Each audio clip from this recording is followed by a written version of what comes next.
Well, good morning, everyone. Good morning, councillors, staff, and members of the public, and our live streamers. So, welcome to our General Council meeting on this 26th of November 2025. Now we'll start with going through who's present, if they're recorded, please. And item number 2, apologies and leave of absence. If there's anybody requesting any leaves of absence. Oh, good. Thank you very much. We move to our acknowledgement of country. I wish to acknowledge the traditional custodians of the land on which we work and live and recognise their continuing connection to land, water and community. We pay our respects to elders past and present, and all those who have forged our amazing, beautiful region into a great place for us all to be living today. Our next item is item number 4, which is our opening prayer, and we hand over now to Rod McClellan thank you very much. Thank you. Thanks for having me here again. Good morning, everyone. It occurs to me that just as life goes on, the situations we face are more complex, and that often our loyalty is torn between competing interests, and sometimes it's hard to make choices when you're asked to choose between a bunch of good options, and maybe even harder when you're asked to choose between a bunch of not so good options. But you know, we're forced to a place to choose. So there's just a little story that it's one of those old Sunday school stories I remember from being when I was a small kid in church. You might know Solomon. He was a famous king of Israel. He was the son of David. Solomon was known for being wise. That's sort of his shtick. And there's a story behind that. So it says in the book of 1 Kings that Solomon loved the Lord. He'd just been made king. He went to a high place to make sacrifices, and then in his sleep, it says the Lord appeared to Solomon in a dream by night, and God said, "Ask what I shall give you." And then it says that Solomon's response, he's just been handed a blank check by God, and he says, "Give your servant an understanding mind to govern your people, that I may discern between good and evil." And God's really happy with that request. Solomon asks for wisdom, and God says, it says, "It pleased the Lord that Solomon had asked this, and God said to him, because you've asked this and have not asked for yourself long life or riches or the life of your enemies, but have asked for yourself understanding to discern what is right, behold, I now do according to your word. Behold, I give you a wise and discerning mind, so that none like you has been before you, and none like you shall arise after you. And I give you also what you have not asked, both riches and honour, so that no other king shall compare with you all your days." And then I'm going to pray in just a moment. There's just one other verse from the New Testament. Picks up from this same old story. It says, "If any of you lacks wisdom, let him ask God, who gives generously to all without reproach, and it will be given him or her." I'm going to pray. Dear God, we want to thank you for the many people in this region who push things forward, who do their duty, and who are responsible and faithful in the things they're asked to do. Lord, we pray for those whose care is for the vulnerable, for people who work for charities and other service organisations. Lord, we thank you for our emergency personnel and first responders. We thank you also for health workers in hospitals and clinics. Lord, we pray for all those who work in industry, in the mines and in agriculture and in other support services. Father, we also pray and thank you for people who work in retail and hospitality and the many administrators who make the world go round. And Father, we think also and pray now for the people in this room, the councillors elected by the people and appointed by you to take a bird's eye view of the interests of this region, Lord, today and on other days as they're networking and decision making. We pray that you'll give them a mind of wisdom, help them to discern between good and evil, help them to pursue and choose justice and what is right, and Father, make them wise when all the options before them seem good, and also when all the options before them seem not so good. Help them to be wise and diligent in problem solving and working together for the sake of the people that they have oversight for. And we pray all this in Jesus' name. Amen. Amen.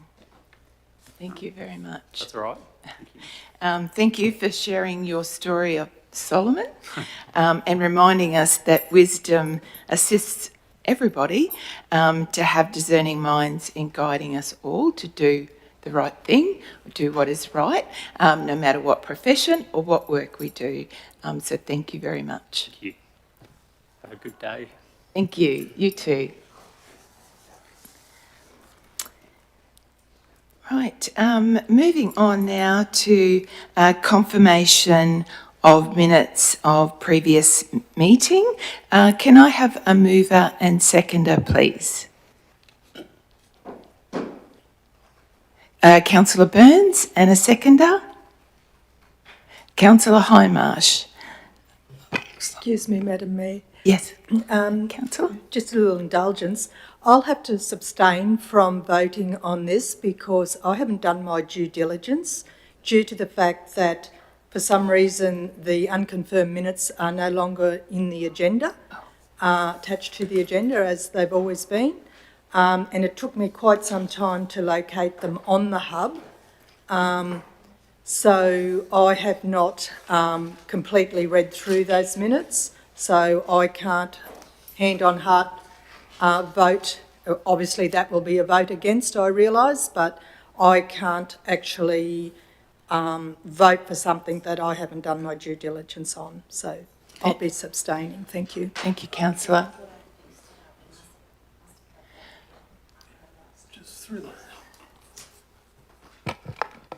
So it appears we've had some administrative issues with the agenda, particularly for the minutes. We've noticed this a couple of times in this particular agenda.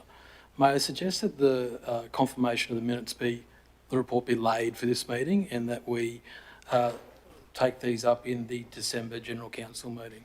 So, Madam Mayor, if I can ask for a procedural, well, actually I don't need it, I can move a procedural motion that the report be laid on the table for the minutes and they be considered at the next council meeting. Thank you, Mr. CEO. All in favour? Thank you. Thank you. Thank you, councillors. Thank you. Moving on now to item number 6, which we will also lay on the we'll go with taking to the next meeting as well. Mr. CEO, as a procedural motion to also lay item number 6 on the table to go to the December meeting. Yes, sorry, Madam Mayor. Yeah, procedural motion for that also, business rising to be laid to the next meeting. Yep. All those in favour? Thank you very much. So moving now to item number 7, review of outstanding meeting actions. If there's anything specific there, councillors, that you would like to... No. Very good. So, Neil, at this stage, thank you very, very much. Moving on now to deputations and Mr. CEO. Nil deputations. Moving on to item 9, mayoral minutes. So there are nil mayoral minutes. And moving on to item number 10, conflicts of interest. So councillors, we've all seen the agenda items for today. So if there's I'll go around to see if there's any conflicts of interest, and we might start up. Oh, sorry, Councillor Whiteman. Through the chair, I don't have a conflict of interest. However, I was wondering, and you might be able to guide me on this, Mr. CEO, whether we can speak about the advice that we received about the conflicts of interest. So no, councillor, that's commercial and confidence legal professional privilege around the advice that you received in Right. relation to conflicts of interest. Right, because there were some issues with that. But anyway, that's all right. It won't have a material outcome on the conflict of interest today. Thank you. I just thought we might start. Councillor Whiteman, you've declared no conflicts of interest for today. Councillor Burns? No? There. Thank you very much. Just checking. Councillor Newman? I would like to declare a conflict of interest with item 12.1.2. Oh, sorry. If it's got to be declarable or prescribed. It's a declared conflict of interest in relation to shares with an opposing business. Thank you very much. Thank you. Councillor Newman, were you choosing to voluntarily stay or leave the room for that item? Thank you, Councillor. Councillor Donaldson. I have a declared conflict of interest. I, Robert Donaldson, declare a conflict of interest in item 12.1.2 that I, 1, have shares in the Emerald Co-op, which owns Mitre 10 hardware, in which will have a direct competition with Bunnings. 2, my wife, Gail Donaldson, has shares in Wesfarmers, which own Bunnings Warehouse. With this in mind, I will be removing myself from the room. Sorry. Thank you, Councillor. Thank you. Councillor Cruz. Through the Mayor, I want to inform the meeting that I, Councillor Rachel Cruz, formally declare a conflict of interest in relation to agenda item 12.1.2, Economic Stimulus Application ESP 2026-R202 RM Developments. This conflict arises, A, from my position on the Executive Committee of the Capella State School P&C Association, which is a shareholder of Emerald Cooperative Society Limited, or Mitre 10. B, my father and related party Arthur Codd holds shares at the Emerald Cooperative Society, Mitre 10. Mitre 10 would be a significant competitor of Bunnings, given both would be the only large-scale entities in the region, with the application being associated with the approval of the establishment of a new Bunnings warehouse store. Therefore, any decision could impact positively or negatively on any current shareholders of the established entity, Mitre 10. While I have no doubt that I can and do approach these discussions impartially, the legislation guiding us isn't just about our own confidence in our impartiality. It's about how a reasonable person perceives their situation and ensuring that there is no grounds for concerns, reasonable or otherwise, about undue influence. With this in mind, I'm electing to remove myself from the room and any and all discussions or deliberations surrounding this particular agenda item. Thank you, Councillor Cruz. Councillor Hindmarsh. Through the chair, I have no conflict of interest. Thank you very much. Councillor Cypher. I have no conflict of interest. Thank you. Councillor Wilkins. Yes, I do have a declarable conflict of interest. Pretty much exactly what Deputy Mayor said. Declarable conflict of interest in relation to agenda item 12.1.2, which is the economic stimulus application. I am a shareholder of the Emerald Cooperative Society Limited, which is Mitre 10, which would be a competitor of Bunnings. And my husband, Clary Wilkins, a related party, is also a shareholder of Emerald Mitre 10.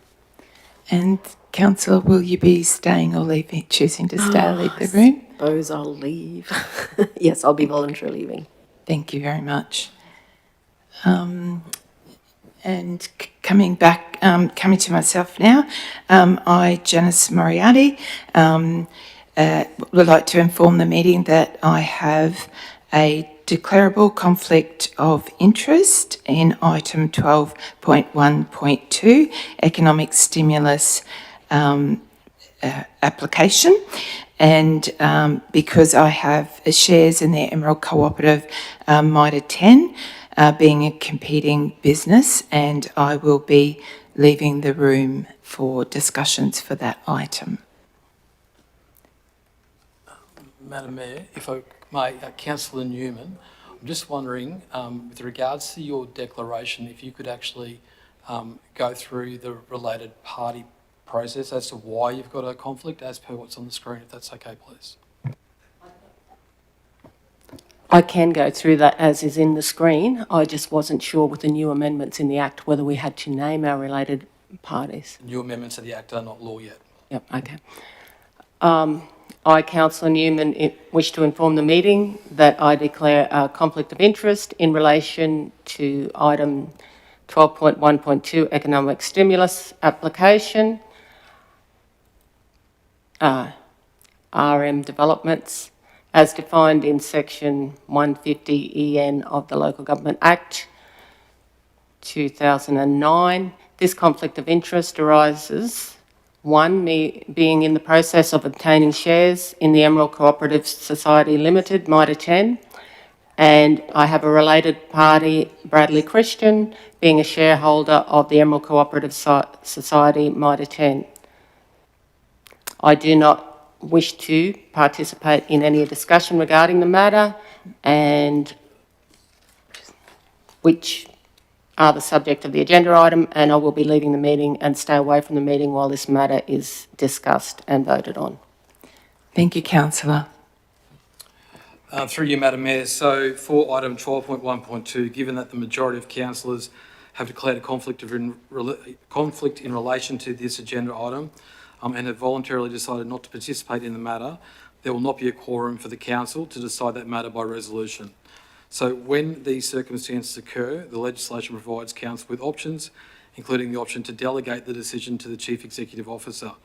Officers will present an alternate recommendation when we reach this item to take that into effect. Thank you very much, Mr. CEO. Now, there's no other conflicts of interest. Thank you, councillors. Moving on now to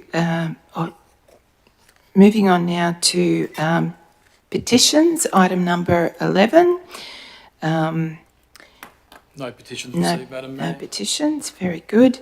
Moving to section 12, decision action reports. And our first report is from the communities. So item 12.1.1, which is the adoption of the 2025 to 2028 Central Highlands Regional Council Biosecurity Plan.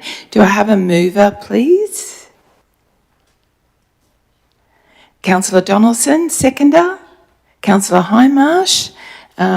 I'll hand over now to Kirsten Byrne, Manager Planning and Land Management, to lead discussions in this report. Thank you. Good morning, councillors. Through the chair. The purpose of this report today is to present the Central Highlands Regional Council draft Central Highlands Regional Council Biosecurity Plan 2025-2028 for adoption. The plan has undergone minor amendments following public consultation between June and August this year. I'll take the report as read, but I might just touch on a few key points of the consultation process and the changes that have been made since you last saw the report in May.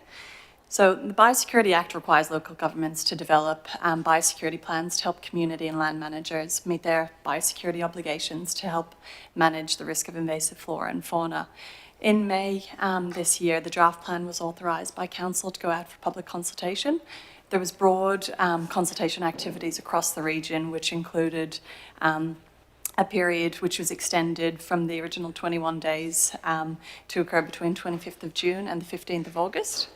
it was extended just to have that increased consultation period and touch on a number of the communities where there were already events being scheduled. Face-to-face consultation occurred at events at Emerald, Dingo, Springshire, Capella, Doringa and Bohinia. There was an ad in the Emerald Today newspaper.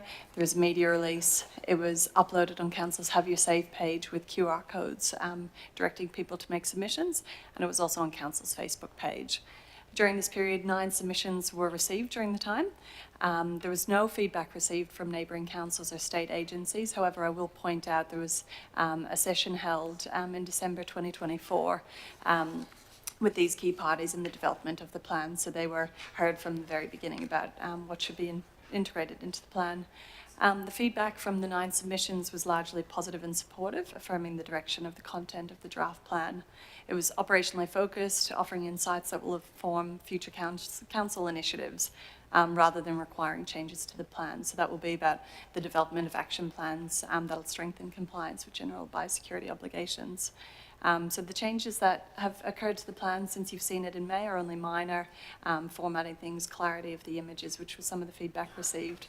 And we'll commit that once we fulfil the 5 vacant positions within that Ranger Services and Rural Land Management team, we'll be able to sit down and map out the development of those action plans and prioritise the areas that require specific and greater attention. So thank you. Thank you very much. Over to Councillor Donaldson for... Thank you very much. I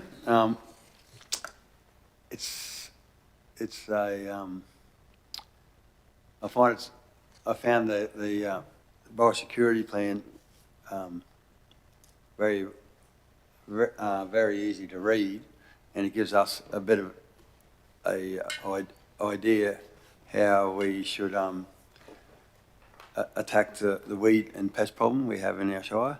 I have to say, even by Queensland law, every council is supposed to have a biosecurity, but this actually is not the case. And for us to have one, I think it's very good, because it gives the council then a guide to how to attack the weeds in our shire. I have to say a lot of effort's gone into this, and I find a very good document. Thank you. Thank you very much, Councillor. Councillor Wilkins. Thank you, Madam Mayor. I kind of I went through it fairly thoroughly yesterday, and to me, and this was also when we were presented it before as well, and I was one of the ones who mentioned that images could be better. So I'm just on the site here, and I don't feel the images are any better. I would struggle, and having done several courses on grass identification and plant identification and things like that, I would be hard pressed to identify a lot of the plants from the images that are on the biosecurity plan. It would be great as well if the biosecurity plan went in a little bit more detail on why the invasive species are dealt with in the way that they're dealt with. And the other thing I find lacking is that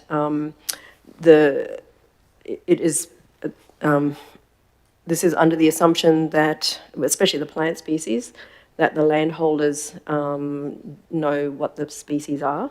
So for someone like me who lives in urban areas, I do see a lot of these weeds in people's yards, but I dare say most people in urban areas wouldn't know what they are, or that they are pest species, or they are,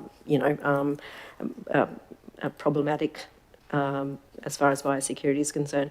So it would be good if it was a lot more identifiable, and also that the entire community plays a part in ridding things of things like leucaena that I see everywhere, parthenium weed that I see in a lot of spaces just walking around town here in Emerald, let alone other areas of the Shire. So I just feel there could be a lot more done to actually be able to identify the species, especially the plant species, and also I think more could be done to get the whole community involved, urban and rural. Thank you, Councillor. Did you want to respond? Oh, yeah. Through the Mayor, thank you, Councillor Wilkins, and I appreciate you've had that feedback about the clarity of the images. We have worked on, with the comms team, to really improve the clarity of the images in there. They are intended for a guide purpose only. We do also have handbooks that we can provide as well too for the community about more specific information about the weeds and the type of management actions for them and where they grow and the locations of them. So that's published by the Queensland Government, but they provide examples for the different regions around Queensland. So we rely on that more so to allow people to identify weeds. In the biosecurity plan, they're as clear as we can get them for the size within the document. I appreciate that has some challenges, like you say, but we do rely on that other book to provide to the community members as well. Thank you. Councillor Newman, please. Through the chair, I thought the biosecurity plan was very comprehensive. In earlier discussions, I did flag the cane toad being in there, but I notice it is not on the Queensland Biosecurity Plants and Animals Register anymore, though they identify looking out for another Asian blackhorn toad that we don't have. With the data that is on the Queensland website, is it possible to have that link on the council website along with our strategies for that identification purpose that Councillor Wilkins is concerned about? Because I found it a very good resource to use and very comprehensive.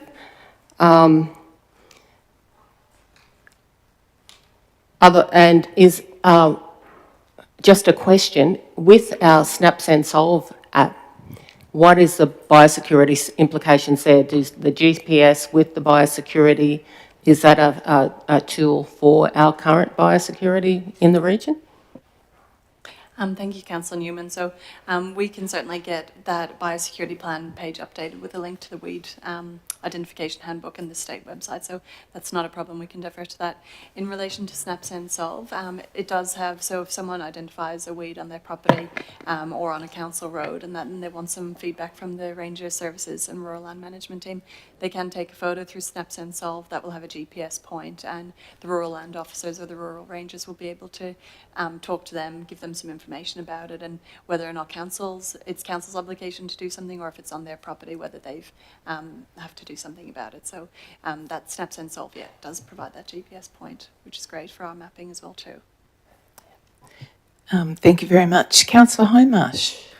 Thank you, through the chair. So, just for a bit more information for viewers, this document will go forward. There's a group of councils, Banana, CHRC, Rockhampton, Gladstone and Livingston, that are all part of the CPMG, Capricorn Pest Management Group.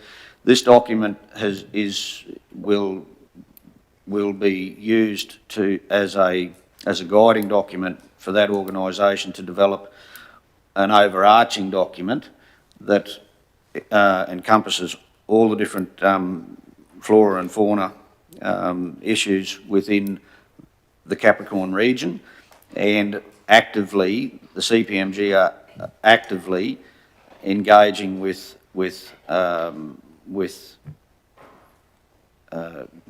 groups, rural industry groups, and other organisations within the towns and regional areas of the group of councils that are involved with the CPMG to further enhance the knowledge and the active participation in control of these weeds and the pest animals. So just there is more happening off the back of these documents other than what council is doing. Good. Thank you, Councillor Hindmarsh. Councillor Cruz. Through the chair, I was just going to say the importance of this document, can't be understated, because there's, many in our region live and breathe biosecurity, because every day it's a financial impost, their control measures, and any incursions, and whatever they may be, are potentially catastrophic. So this is a really, really important document. And what's more important is the action plans that fall from it and their implementation. Because I guess I look at how many of our pest, flora and fauna that are listed as asset protection, which basically means they've gone to a point that is past eradication, past containment. So we want to make sure that no more are added to that list. So I guess falling from this as well is a broader advocacy avenue for councils at state and federal level to make sure that they're aware that being an agricultural powerhouse that we are, that this is incredibly important to our region. Thank you.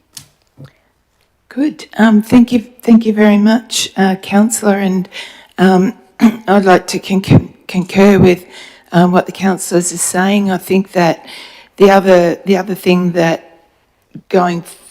where we're up to with these drafts, having the pictures included has been a really good feature, because for someone like myself, it gives me an idea, and then you can access other fact sheets to find out more.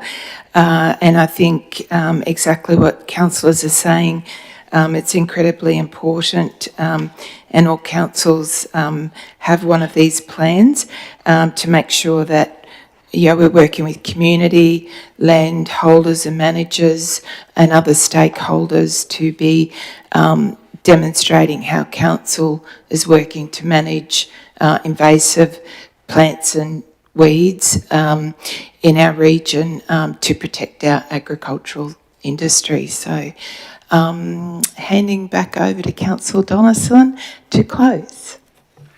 Thank you. This document, it's not a comprehensive document. It only matters as sort of like a guide.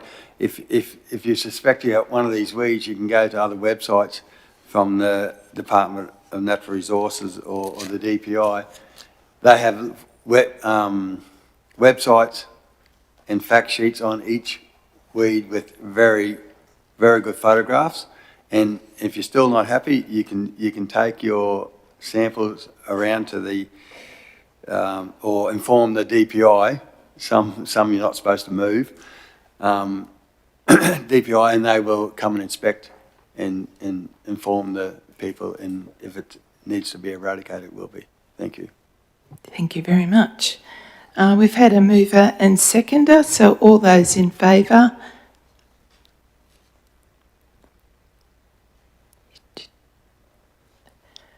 And carried. Thank you very much.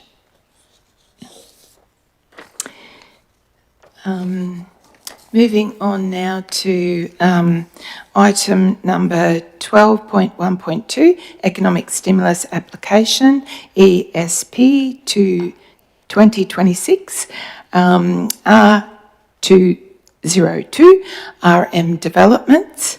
Handing over... Yep, okay.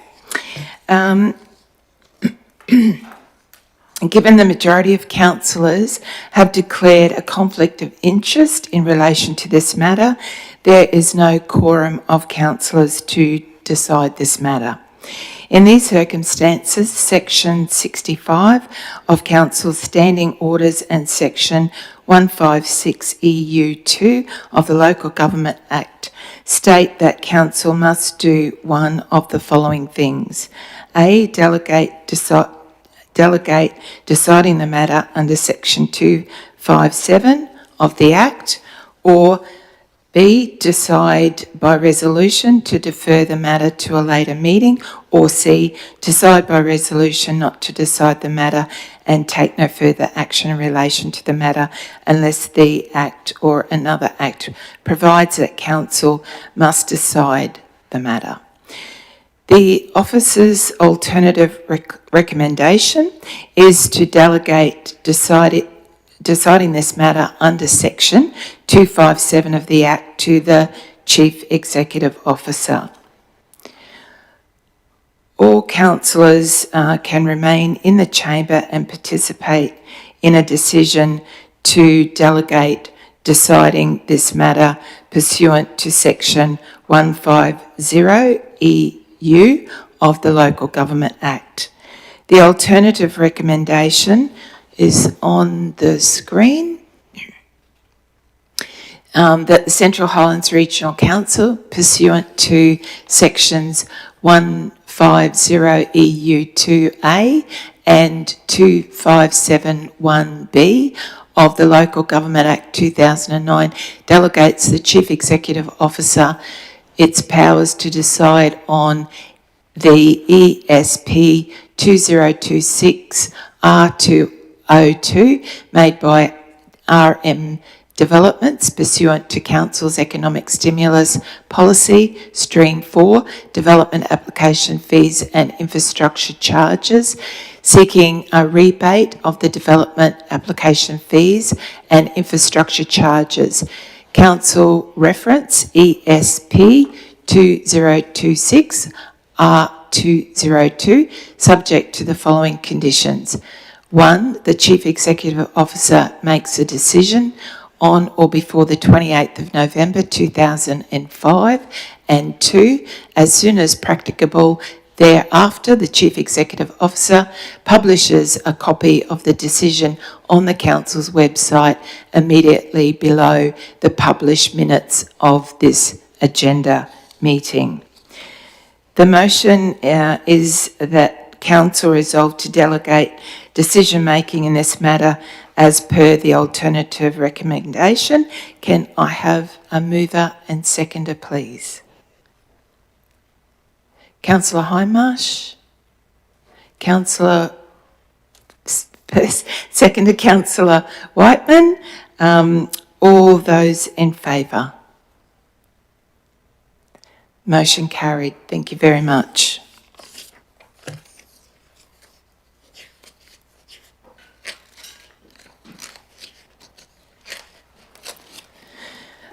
Moving on now to item 12.2, moving over to corporate services. So the item is 12.2.1, monthly financial report, October 2025. Can I have a mover and seconder, please?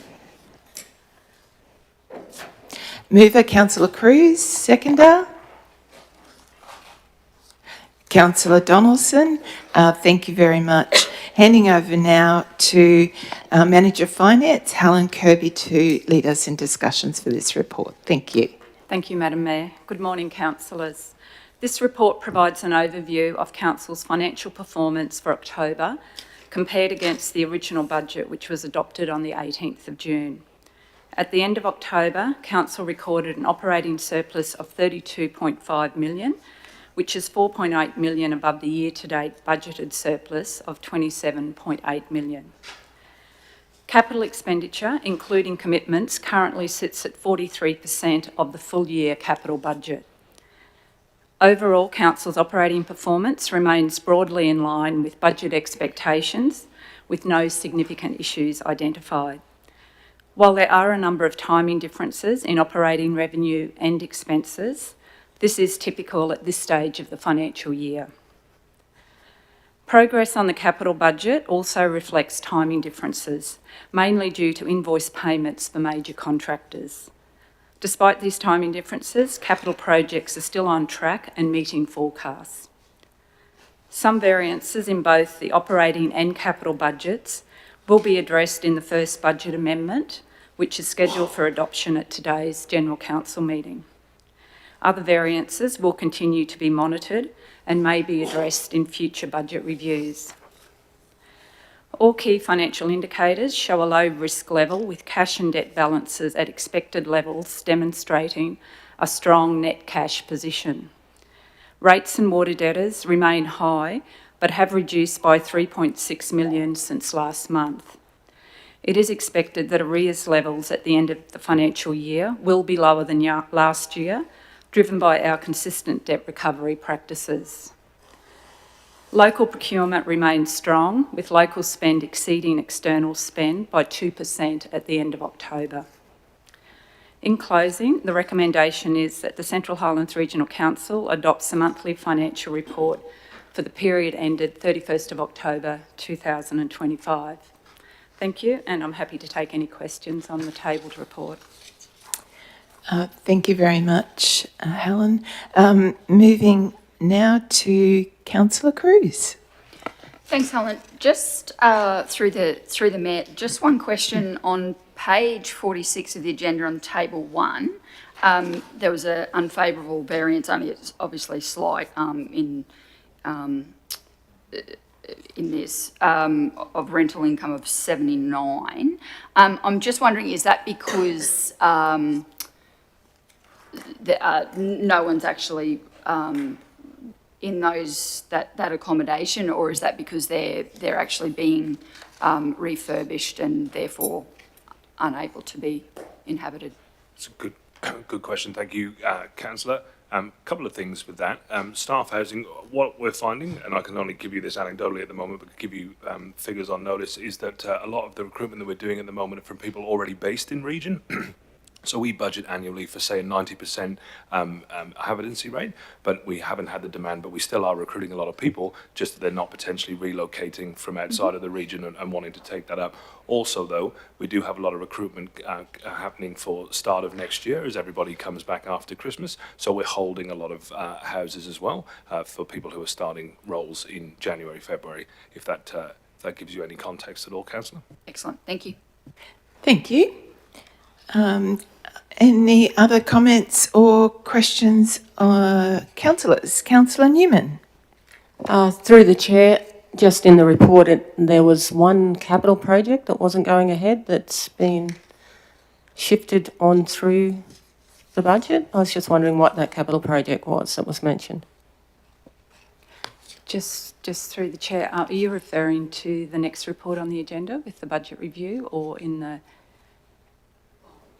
Yeah, that's fine, Councillor. We'll address that in the next report. Councillor Hindmarsh. Through the chair, I just it's good to see that the local spend is still on the up and up. It's very important, and I very much appreciate the organisation's efforts in that. Thank you. Good. Thank you, Councillor. And yes, just noting that, continuing on from the local spend, noting that over this last month, the percentage is still sitting around or close to 50% with the 43%, and year to date 44% local spend. So, yeah, thank you very much, Councillor, to concur with your remarks there.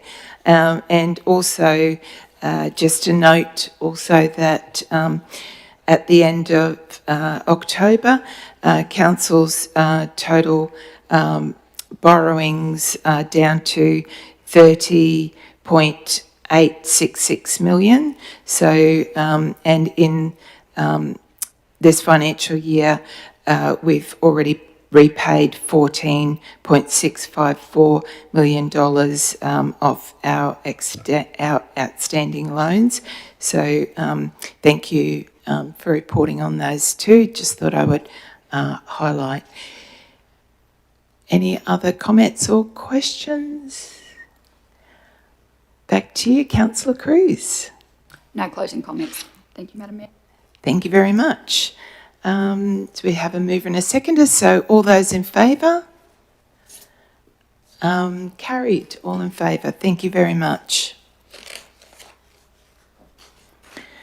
Moving on now to item 12.2.2, 2025-26 budget, budget review 1.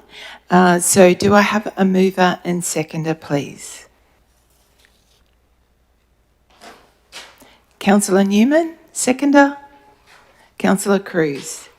Handing over now to our Manager Finance, Helen Kirby, to lead us in this discussion as well. Thank you.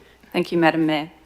This report presents the outcomes of the first review of the 2025-26 budget and seeks Council's approval to adopt the proposed amendments. Under sections 169 and 170 of the Local Government Regulation 2012, Council can amend the budget by resolution at any time before the end of the financial year. Council generally undertakes between 2 to 3 reviews of its annual budget to ensure compliance and to support sound financial management. Rates and charges can only be set at the annual budget meeting and cannot be amended as part of the budget review process. If adopted, future monthly finance reports, starting from the November year-to-date period, will be presented against Budget Review 1 as the current budget. The key outcomes of Budget Review 1 are a decrease in the operating surplus of 1.2 million, which now sits at 8.9 million. This is due to the higher operating expenses that weren't fully offset by additional revenue that has been budgeted. There was an increase in the capital works budget by 5.7 million, taking the total program for this year up to 88.4 million. With the increases in both operating and capital expenditure, our total expenditure budget has increased by 6.9 million, bringing it to 268 million for the full year. The main factors behind the increase in operating expenses is higher finance costs, depreciation and developed land costs. Developed land costs are fully offset by revenue from additional land sales that has been recognised as part of the budget review process. The capital budget increases reflect the inclusion of unspent funds from the 2024-25, so last financial year, for committed projects, and also the bring forward of funds originally planned for next year to support critical and priority projects. The proposed changes at Budget Review 1 continue to reflect strong financial sustainability and a balanced approach to budgeting. All 8 financial sustainability measures remain well within the recommended targets, except for the asset sustainability ratio, which is still sitting below the 80% benchmark. This is due, though, to the high proportion of new and upgrade projects in our capital program. The operating surplus ratio is now 4.3%, down from 4.7%, which reflects the reduction in the forecast operating result to 8.9 million. These outcomes demonstrate that Council maintains a strong financial position while prioritising infrastructure investment. In closing, the recommendation is that the Central Highlands Regional Council amends the 2025-26 budget to incorporate the Budget Review 1 amendments as outlined in attachments 1 to 9 of the tabled report. The recommendation also notes that rates and charges remain unchanged as they can only be set at the annual budget meeting, which was held on the 18th of June 2025. Thank you. I'm happy to take any questions that you may have. Thank you very much. Handing over to our mover, Councillor Newman. Through the Chair, it's nice to see so many new additional projects coming in. This is a pleasing budget review. I just had that query around the one operational project that's been taken out. Capital project, just for clarification, thank you, Councillor. Yeah, thank you for the question. The project that's been taken out of this year's capital program is the Springshaw depot washdown, so the washdown facility within the Springshaw depot. It's based, so we've completed the design in this financial year. There was a budget allocation of $200,000 for the washdown. The design with all the environmental compliance requirements, etc., with a washdown for washing down heavy plant has come in higher than that 200,000. And the decision has been made to push that out to a future year. So the project will still go ahead, just not within this financial year. Thank you. Thank you very much. Any other comments, councillors? Or questions? Oh, Councillor Wilkins, sorry. That's all right. Thank you, Madam Mayor.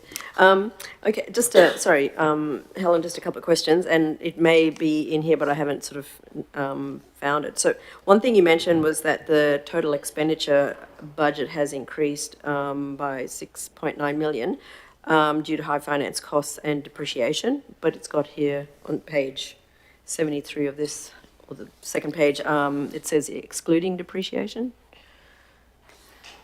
Just through the chair, so that's how we report our total expenditure budget. So we do exclude depreciation, but depreciation is still included in the total budget. But when we refer to total expenditure budget, we exclude the depreciation amount. Okay.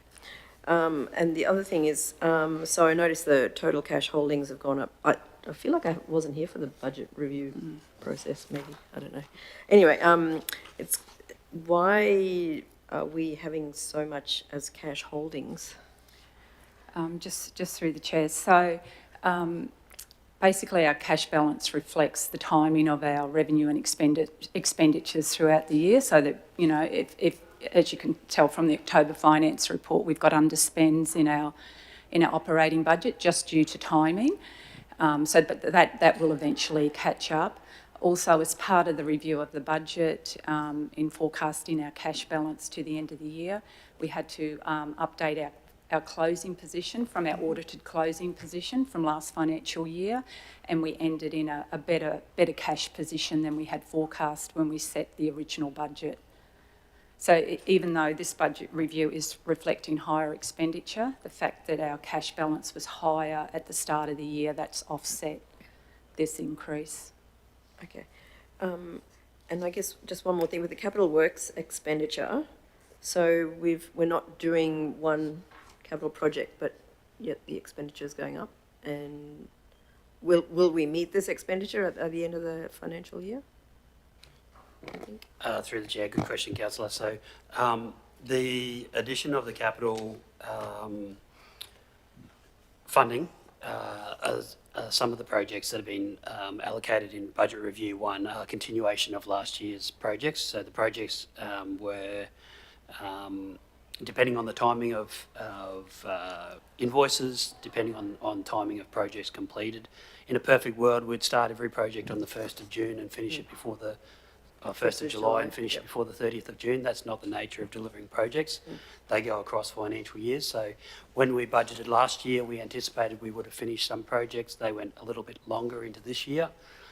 So we had to allocate the funding in this year. So bring the money that we had allocated last year and did not spend into this year, so that we could finish those projects off. So that's the increase. Will we finish the projects? Going on every council's track record and going on that provision of estimating. So we estimate how much we will complete by June 30. The nature of weather events, the nature of resourcing, being able to get contractors on the right time. Projects inevitably go over that financial year. So while we estimate that we will deliver these projects, some projects will go over into next year, as they have this year. Yep. And we tidy those up from a budget point of view in the budget review process. Sure, but we're tracking okay at the moment. At this stage, we're tracking well. Great, thank you. Thank you very much. Any other comments or questions? Thank you, councillors. Just before I hand over to Councillor Newman, thank you very much. Our quarterly budget review is a really important process and an important report back to the community as well on, you know, how council's tracking with our income and expenditure. And it's also noted too that council is still on track to finish this financial year in a surplus position. So thank you. Councillor Newman, if you have any closing comments. I just would like to emphasise what a positive budget review this is, and it's great to hear that we're on track with our capital projects, and I appreciate the transparency in what projects are put forward in front of the community, and yeah, it's great to see that we're tracking well. Congratulations to everyone involved, and I welcome the additional funded projects from both levels of government. Thank you very much, Councillor. We have a mover and seconder, so all those in favour? All in favour, so carried. Thank you very much. Moving on now to item 12.2.3, the unconfirmed minutes audit risk and committee meeting on the 24th of October 2025. So do I have a mover, please? Councillor Cruz, and a seconder? Councillor Hindmarsh. Thank you very much. Handing over now to our Director Corporate Services, Rhys Dennison, to lead us in discussions for this item. Thank you. Thank you very much, Madam Mayor. Good morning, councillors. Through the chair. Councillors, the purpose of this report is to present the unconfirmed minutes from the Audit and Risk Committee meeting held on the 24th of October 2025. As you're aware, councillors, the Audit and Risk Committee is one of our lines of defence or assurance when it comes to governance and risk management here at Council. At the October meeting, we discussed a lot of matters, including Council's 24-25 consolidated financial statements, a recent internal audit into how Council's IT systems hold personal and payment information, and Council's business continuity framework and plan. You'll see the resolutions of the Audit Committee in the minutes there, councillors, and we're certainly looking forward to another Audit and Risk Committee next week. They come round fast, don't they? Today, though, councillors, the recommendation before you is to receive the minutes from the 24 October Audit and Risk Committee meeting. Thank you, councillors. Good, thank you very much. And handing over to Councillor Cruz. Through the chair, just probably a couple of comments. Obviously, we received the 2025 closing report, and it outlined the results of the audit, which were obviously well received. And I guess our external chair was asking about how we had pursued our risk statement and risk appetite in that process. So it was good for him to, or the whole board, the whole committee, I should say, to be informed of how we're tracking with that process and the framework that underpins that as well. Thank you. Good, thank you very much, Councillor. Any other comments or questions? Thank you very much. Obviously, the Audit and Risk Committee do perform a very important function, so I will hand over back to Councillor Cruz for any closing comments. No closing comments, Madam Mayor. Thank you. So we have a mover and a seconder. The recommendation was read out by the officer, so all those in favour?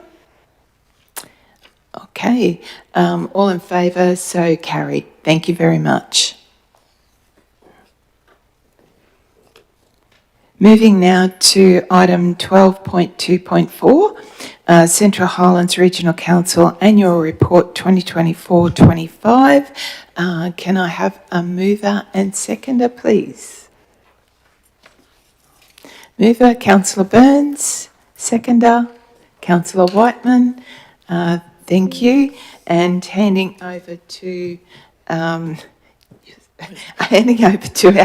Chief Executive Officer, Aaron Johansson, to lead discussions on this agenda item. Thank you, Madam Mayor. So I'm very pleased to be able to present to members the 24-25 annual report. So this report is prepared in accordance with the Local Government Act 2009 and the Local Government Regs 2012, and outlines our performance and key activities for the year ending 30 June of this year.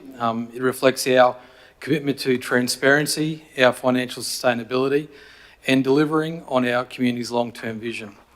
So just to touch on a couple of the key highlights. So a $292 million budget was delivered with a back-to-basic focus around affordability, around asset renewal and around water security. Touching on some of the key projects for the year, with obviously the upgrades with the airport that we're working through, the advocacy around beef corridors, which we've been quite successful with of late, the land releases and enabling more housing to be built in the region, which is a terrific outcome as well. It would be remiss of me not to raise the ongoing and almost completed construction of the Springshore Aquatic Centre, which was also supported by the Resources Community Infrastructure Fund to the tune of almost $10 million. And also within our remit for the year, we were quite successful in funding with over $30 million received from both our state and federal governments to deliver on programs and services for our communities. So I wanted to acknowledge the dedication of our staff. I want to thank the executive team, and I also want to say a thank you to our former acting CEO, Ross Musgrove, for his leadership during the transition. And subject to Council's consideration, I'll commend the report. And as you can see from the agenda before you, the recommendation is that Central Highlands Regional Council, pursuant to section 1822 of the Local Government Regulation 2012, adopts the Central Highlands Regional Council annual report for the 24-25 financial year as presented, and myself and the executive team are open to questions that members may have. Thank you, Madam Mayor. Good. Thank you very much, Mr. CEO. And over now to Councillor Burns. I thought it'd go on a bit more. I thank you for the report. I just wanted to highlight one thing. I had it back here. The population. The largest we've always had a young medium age in our region, which I'm very proud of, which is 34 years old. But the largest cohort is 5 to 9-year-olds in our region, and it's very good that people see this place as a good place to raise families and have kids, and so I think that's something we can be proud of. Thank you for the report. Thank you, Councillor Burns. Any other comments or questions on our annual report, councillors? Councillor Wilkins, sorry. Thank you, Madam Mayor. Just a couple of things. I feel like just on page 31 of the report, it talks about councillor other expenses, and I feel like, because I have very minimal expenses compared to everyone else, that it would appear that I actually don't do too much. I'd just like to say that I do not have a council car, so I invariably jump into one of the vehicles of one of the other councillors when we go around to the different regions. So I just want to clarify that, because there's such a significant difference that it appears that I don't do anything. So just want to say that. And also with the council structure, on page, somewhere. I can't find it, but at the top of it, it just, it doesn't mention councillors really anywhere in the council structure. Was that intentional, or was it just a different? No, Councillor, that's intentional as part of the report, because it's actually structured to go through the councillors first, and then the organisation is in the operations of the organisation. So it doesn't mention councillors on there?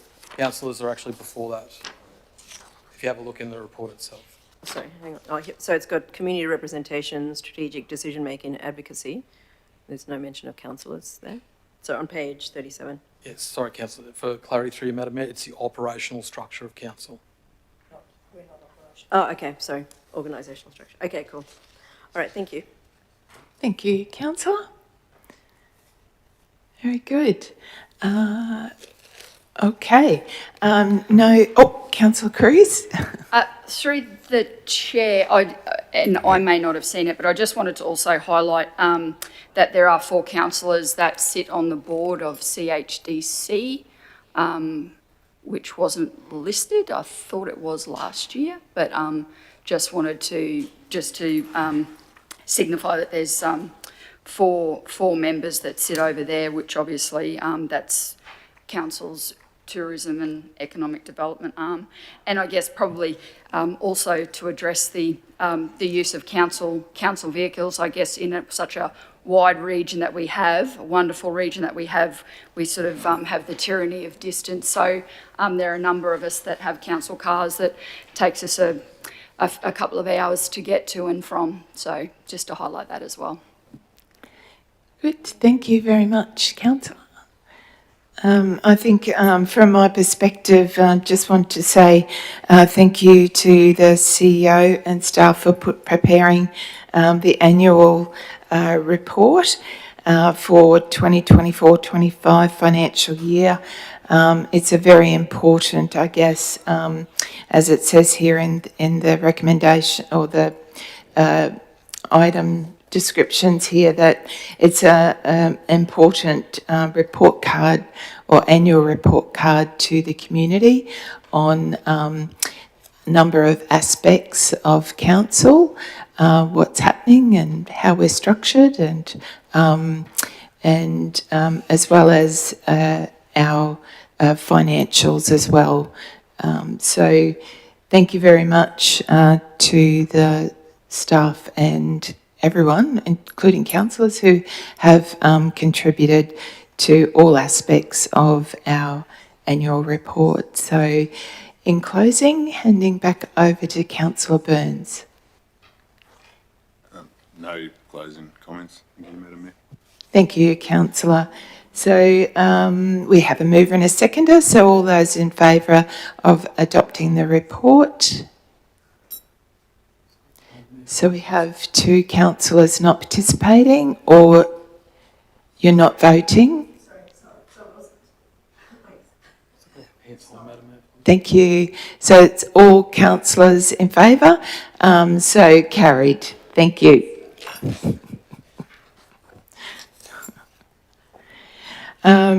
Moving on now to item 12 or section 12.3 operations. So the agenda item is 12.3.1 project nomination, Resource Recovery Boost Fund, round 1. So do we have a mover and seconder, please, for this item? Councillor Burns, Councillor Cypher, mover, and Councillor Cruz, seconder. Thank you very much. So handing over now to Kim Downing for to lead us in discussions in this report. Thank you. Thank you, Madam Mayor. Good morning, councillors. The purpose of the report today is to seek endorsement to progress the project to application for funding through Stream 1 of Round 1 of the Resource Recovery Boost Fund. This is a funding initiative by the Queensland Government to provide 60 million in funding to support councils to address key waste reduction and recycling priorities, address critical infrastructure and divert waste from landfill. There's 2 funding streams, small projects up to $2 million in funding to be delivered within 18 months, and major projects over $2 million for more substantial undertakings to be completed within 3 years. Through this funding, there is funds available to contribute to the development of business cases that help progress towards longer term projects. Applicant contribution is required. As a non-remote council, CHRC is required to contribute 40% towards the project. One project was nominated and endorsed by SPGG. This project is to complete a business case for the Lockleys Resource Recovery Area to identify optimal infrastructure, layout, technology and operational models for the facility to give council a better direction moving forward with that facility. Applications for Stream 1 must be submitted by 11th of December and if successful, as already stated, must be completed within 18 months of the funding agreement. Thank you, Madam Mayor. Thank you very much. Over to Councillor Cypher. Thank you. Thank you. This is one of our most critical projects that we've got. Rubbish isn't going away. The only way rubbish can go away is if we get rid of the human race. And I think we're here as well to stay for a while. So it's humans and rubbish go hand in hand. And Lockleys is got a limited life expectancy as it stands. When I first came into council, we were fortunate we had a committee of councillors that were on the, I'll just call it the rubbish committee. And we actually did go and have a look at some amazing recovery areas within this kind of region at Mackay and down at Ipswich. As a council, we have not really progressed very much at all in the management of our waste. And it's been a long, long journey. So I support this 100%, and even without funding, we have got to, absolutely have got to do something about our waste management. Not just increasing the area in which we currently have, but in technology and in every way possible. So we just got to get up and do it. Thank you. Good. Thank you very much, Councillor. Councillor Wilkins. Thank you, Madam Mayor. Yes, I totally agree with Councillor Cypher. It's such a big issue. You know, historically, many civilisations have actually collapsed because of the amount of rubbish. So, you know, if we don't do something, we certainly can face, you know, lots of issues. And I think this is good that council is leading the way in, you know, analysing whatever material flows, separation methods, etc., and technology. So, and that will naturally flow onto the community. So, thank you for doing this. Good. Thank you very much. Councillor Newman. I would just like to support this application. I think, along with my fellow councillors, that our waste management is a large concern. Technology would be welcome in the future, and looking at how we manage it, and similar to other countries across the world, and look at other examples around, see what we can do for our region as well. Thank you. Thank you. Thank you very much, Councillor. Excuse me. Thank you. I think there was a couple of parts. If there's no other comments, I think there's a couple of parts to the recommendation to read out. But before I do, just absolutely concur with the councillors' comments, and it's great to see that the state government has actually released this new resource recovery boost fund for councils to access, because you know, reduction of waste, recycling, and managing these and planning ahead for our resource recovery infrastructure is, as Councillor Cypher, Wilkins and Newman have said, critically important for our region. So just to recap on the recommendation, that the Central Highlands Regional Council endorses the following project to be progressed to application for funding through the Resource Recovery Boost Fund Round 1. The project is Lockleys Resource Recovery Area business case. Furthermore, if the application is successful, Central Highlands Regional Council will commit to the inclusion of required funds in the financial years in which the project will be delivered, inclusive of any project cost deemed ineligible by the funding body. So we have a mover and seconder. So all those in favour? Carried. Thank you very much, councillors. We're just looking at the time and we're thinking we'll have a break for 20 minutes, if that's okay. And so we'll join our viewers, online viewers, and open our council meeting back at 10:35. So thank you very much, councillors. We'll go into a break. Thank you.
Well, thank you very much, councillors. Welcome back after our break, and welcome back to our live streamers as well.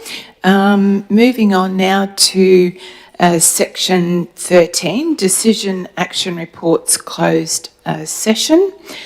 So this section deals with items 13.1, 13.2, 13.3 and 13.4, applications for non-for-profits, general rate concessions, assessments 3665, 10074, 25437 and 191.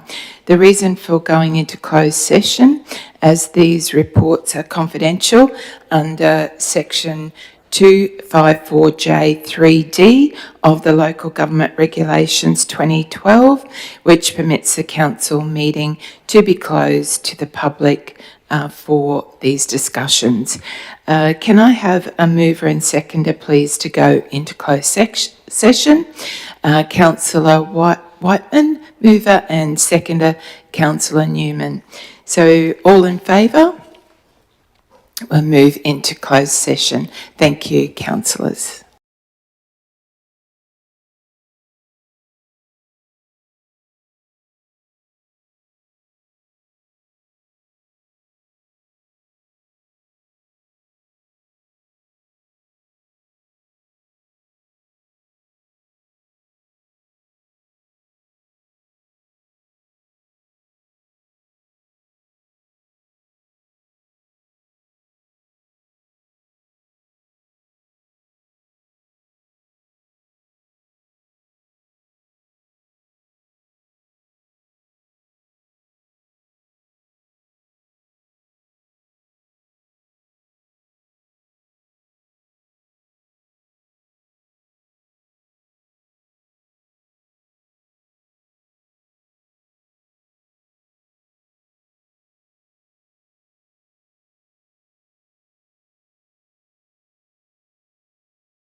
We'll boot it back up.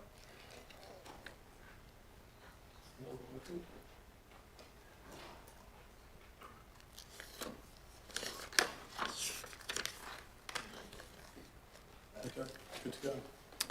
Okay, thank you very much. Moving out of closed session now, moving to our agenda items.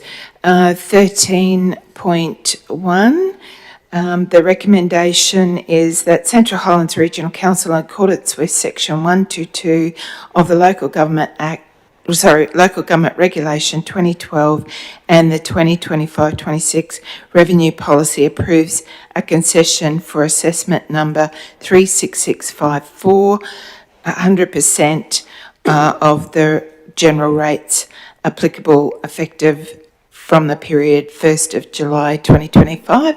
Can I have a mover, please? Councillor Burns, seconder Councillor Whiteman. All those in favour? Carried. Thank you very much.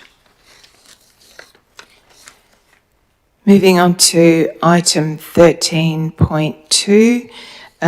The recommendation is that Central Highlands Regional Council, in accordance with Section 122 of the Local Government Regulation 2012 and the 2025-26 Revenue Policy, approves a concession for the assessment number 10074 for 100% of the general rates applicable effective from period 1st of July 2025. Can I have a mover, please? Councillor Cypher, seconder Councillor Donaldson. All those in favour? Carried. Thank you. Moving to item 13.3, the recommendation is that Central Highlands Regional Council, in accordance with Section 122 of the Local Government Regulation 2012 and the 2025-26 Revenue Policy, approves a concession for assessment number 25437 for 100% of the general rates applicable effective from the period 1st of July 2025. Can I have a mover, please? Councillor Wilkins, and seconder Councillor Hindmarsh. All those in favour?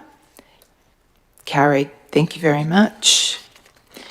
Moving to item 13.4, the recommendation is that Central Highlands Regional Council, in accordance with Section 122 of the Local Government Regulation 2025 and the 2025-26 Revenue Policy, not approve a concession for assessment number 191 for 100% of the general rates. Can I have a mover, please?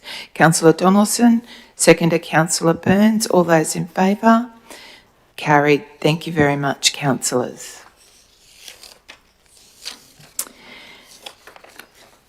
Moving on now to item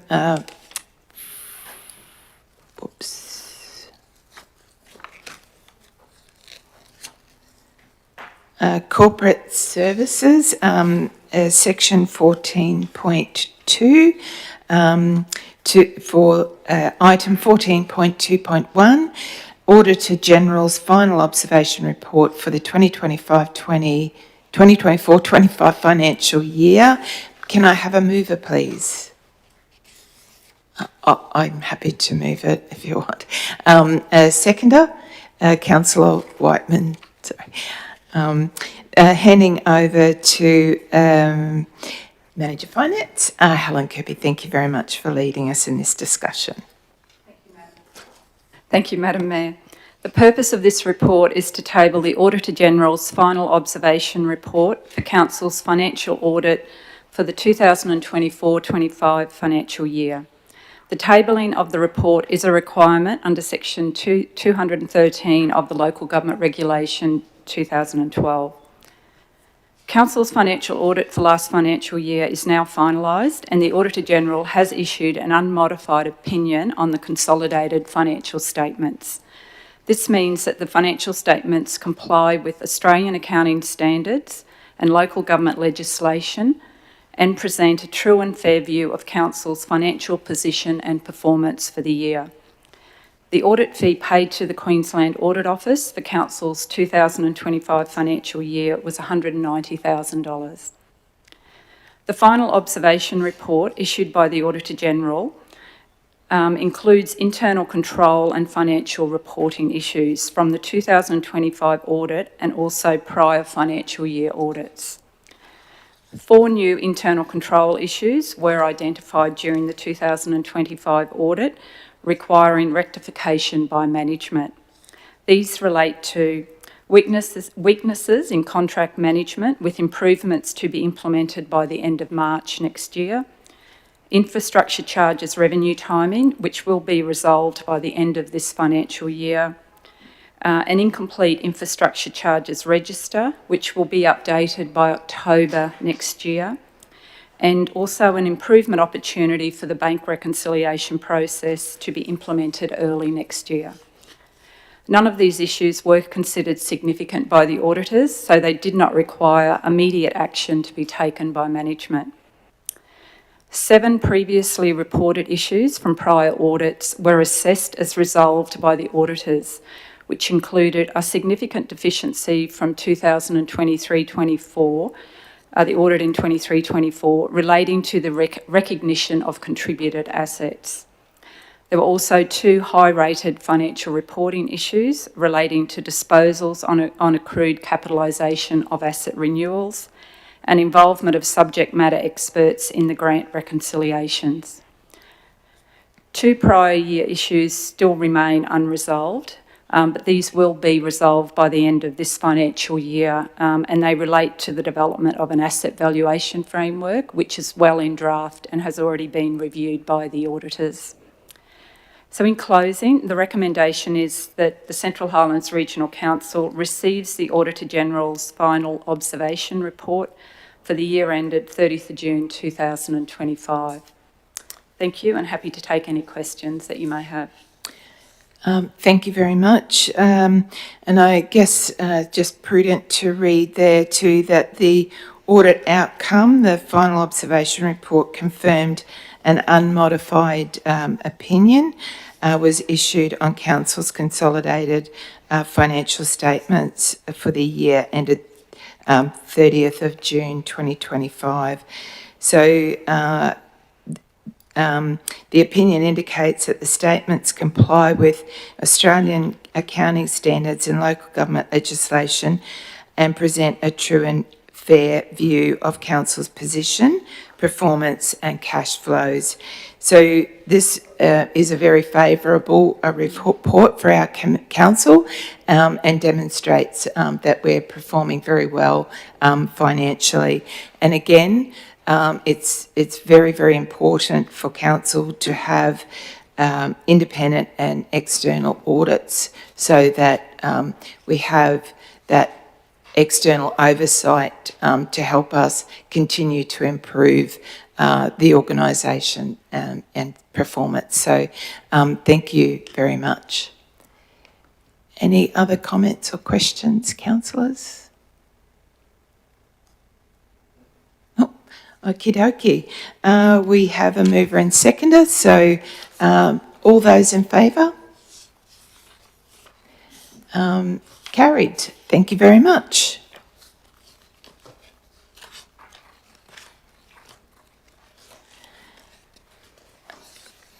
Moving on now to item 14.2.2, the 2024-25 audited financial statements of the Central Highlands Development Corporation Limited. Can I have a mover, please? Councillor Cypher, seconder. Councillor Cruz. Over to our Manager Finance, Helen Kirby, to lead us through this discussion. Thank you. Thank you, Madam Mayor. The purpose of this report is to present the audited financial statements and external audit reports of the Central Highlands Development Corporation, referred to as CHDC, for the year ended 30th of June 2025. As CHDC is a controlled entity, the local government regulation requires council to present the financial statements at the next General Council meeting. The statements must also be published on council's website within 14 days of being presented at the meeting. Similar to council, the Queensland Audit Office audits the financial statements of CHDC. For 2025, the Queensland Audit Office issued an unmodified opinion, meaning that the financial statements comply with Australian accounting standards and present a true and fair view of CHDC's financial position and performance. The Auditor-General also issues an audit observation report for CHDC, which is similar to council.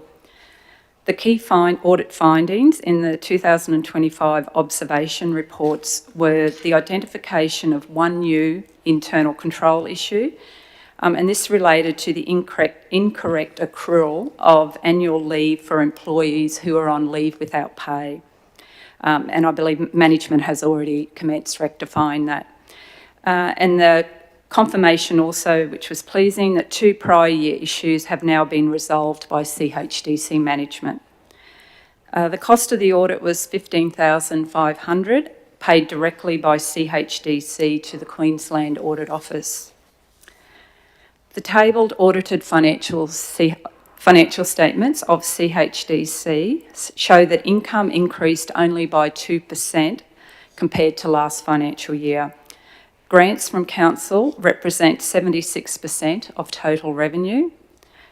Expenses increased significantly more than revenue, rising by 26%, and this was primarily due to higher consultancy costs and increased employment expenses. A net loss of $197,000 was recorded for the year. This compares to a profit of $364,000 recorded in the previous year. The cash balance reduced from $2.7 million to $2.5 million, reflecting the impact of the higher expenses. CHDC independently prepares its financial statements each year. The council finance team works closely with them to ensure the timely provision of the draft statements for accurate inclusion in council's consolidated financial report. This partnership is essential as CHDC's financial results are incorporated into council's consolidated financial report in compliance with the Australian accounting standard AASB 10 consolidated financial statements. This standard requires that for financial reporting purposes, CHDC as a controlled entity and council form a single consolidated group. In closing, the recommendation is that council receives the audited financial statements of CHDC and the audit observation reports for the year ended 30th of June 2025. Thank you, and happy to take any questions on the report. Thank you very much. Councillor Sypher. I'll reserve my right to speak at the end. Okay, thank you very much. Any other comments or questions, councillors? I think, just to make the comment again that this is a unmodified financial report, so and that it's a positive position for CHDC as well. So thank you. Councillor Sypher? No other comments or questions? Thank you. First, I'd just like to congratulate the team over at CHDC on the amazing work they do. And we had the privilege as directors of viewing this audit prior to today. And I always think of external audits as an opportunity to learn and to grow. There was those couple of little mistakes that were found and rectified immediately, and that was a really learning curve for the organisation. And they were very simple: a payment of a leave allowance or something while someone was on unpaid leave, nothing overly major. And if you can go through an entire audit and that be the major thing you're picked up on, I think you've been very, very successful. So a great congratulations to the team, to Peter Dowling as the CEO. And I'd like to acknowledge all the board members who sit there. We have an extremely strong board with amazing skills. So I think this has been a wonderful outcome, not just for CHDC, but for Central Highlands Regional Council and our region. Thank you. Thank you very much, Councillor. We've had a mover and a seconder, so all those in favour? Carried. Thank you very, very much. That pretty well brings us to the end of our items. So we'll just check through now. Section 13, or 15, sorry, is the information reports, closed session nil. 16, late agenda items nil. Late agenda items. Thank you.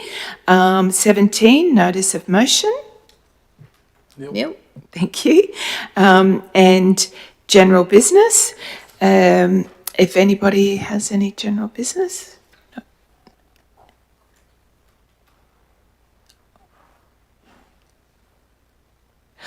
I just thought community acknowledgement. I guess mine's probably relevant to general business, but just wanted to, it's probably community acknowledgements as well, but just wanted to remind everyone that we've got our Light Up Central Highlands. So we're just hoping that everyone joins in the joy and cheer of Christmas with lighting up their houses and property entrance. And just to remind people that the nominations close on the 10th of December, which also, it's hard to believe, but we have just finished our second last council meeting for the year. Our next council meeting is on the 17th of December, which is our last council meeting for the year. It's hard to believe that we're approaching the festive season and only have one more council meeting for the year. So just thought I'd mention those. So moving on to 19, community acknowledgements. Thank you. It's an acknowledgement to yourself, Madam Mayor. At the Blackwater general meeting in Blackwater, last general meeting, I called a point of order on the fact that the council resolutions were not being read out. I'd just like to acknowledge the fact that you're now reading them out, Madam Mayor. I'd like to thank you for that. I know it's a very tedious job to have to read them out, but I think it's very important that prior to councillors making a decision that the resolution is read and they are very clear on what they are voting for. At that previous meeting, I was told that the officers were now reading them out prior to their report. Well, I'd never seen or heard of that happening before, and it wasn't fresh in your mind prior to a vote, Kate. So I'd like to thank you very much for now persevering with the reading of the resolutions prior to the vote count. Thank you, Councillor.